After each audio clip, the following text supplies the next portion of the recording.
My name is Rachel Cox, and I would like to present on language brokering among Latino children and adolescents, the effects of language brokering, and some strategies to assist families who participate in language brokering. I chose to do this project on language brokering because of my experiences with Latino immigrant families. I work in an optometry office and have had a lot of contact with families that have bilingual children and monolingual parents. Though we have a translator present, parents will still often use their children to translate.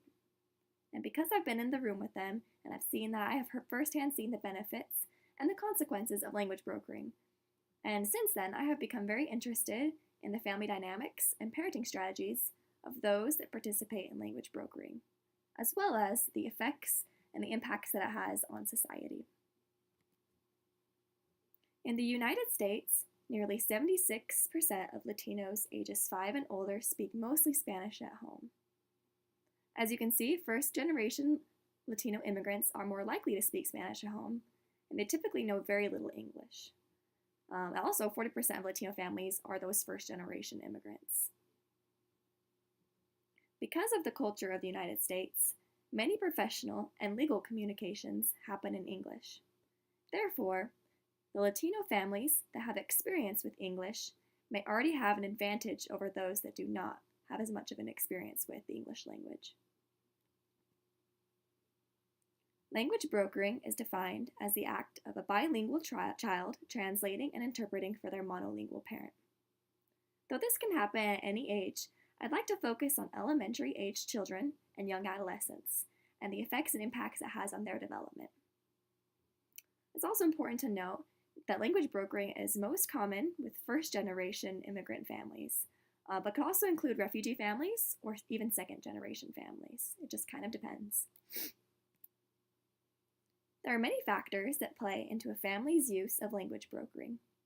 A key element to language brokering is the fact that many Latino children are often given more opportunities to learn English than their parents. When children and adolescents are immersed in school, they will often learn the English language a lot more quickly than their parents will. Likewise, monolingual Latino adults often select jobs that require very little English communication, which may contribute to not learning enough about the English language to communicate efficiently day to day. An influence of familismo may also contribute to a family's use of having children become interpreters. Children that act as a language broker for their family report feeling as though it is their duty to help their parents in these situations. Other causes of language brokering include smaller, simpler things such as parents lacking the time, the resources, or availability to pursue an education in the English language. Therefore, language brokering may be seen as the most convenient option for these parents, as their kids are often around and available to do so. There are a few benefits for adults of children who act as a language broker. Adults may view it as a convenience to have a live-in interpreter, kind of like we just talked about, or someone who will often willingly help translate for them. This relieves some of the stress that parents may have about not understanding the English speakers around them. Like adults, there are a few benefits for children who act as translator for their other family members.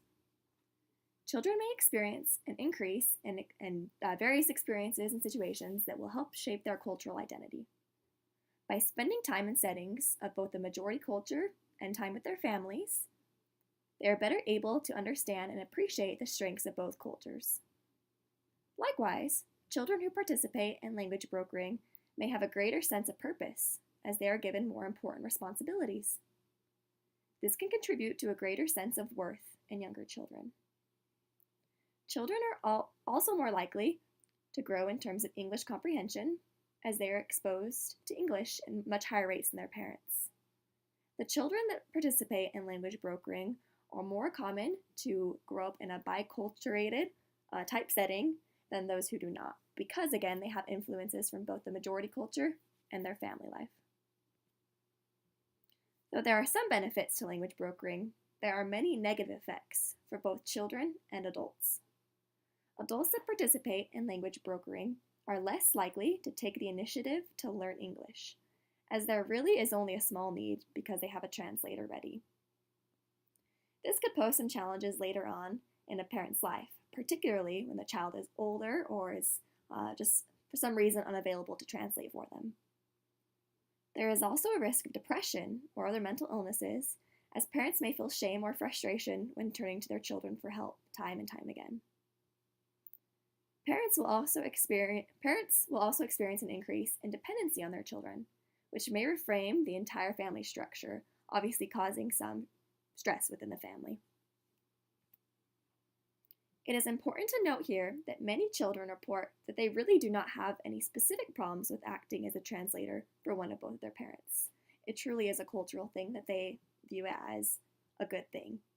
However, language brokering is still viewed as an overall negative strategy of communication, as there are many negative effects that will appear later in life. Children that have to translate for their parents in sensitive situations show an increased risk of later substance abuse, as well as an overall negative development. Often, by the time that they are adolescents, these children will experience feelings of frustration over the demands of acting as a translator for their families. Between parent and child, conflicts may occur due to language brokering. There is often a concern of conflicting roles and boundaries, as parents will often become reliant on their children for help with daily tasks such as going to the grocery store or the bank, things like that. In some ways, parents may feel as if their child runs the show and they can't really get along without having a translator present. There are problems that may arise because of this. There are many stories out there about children that will abuse their knowledge of both the English language and the customs of the majority culture, as well as even laws and standards like that. They'll use that almost to blackmail their parents because their parents really don't have as good of an understanding as they do. These conflicts can be very serious and can hopefully be avoided.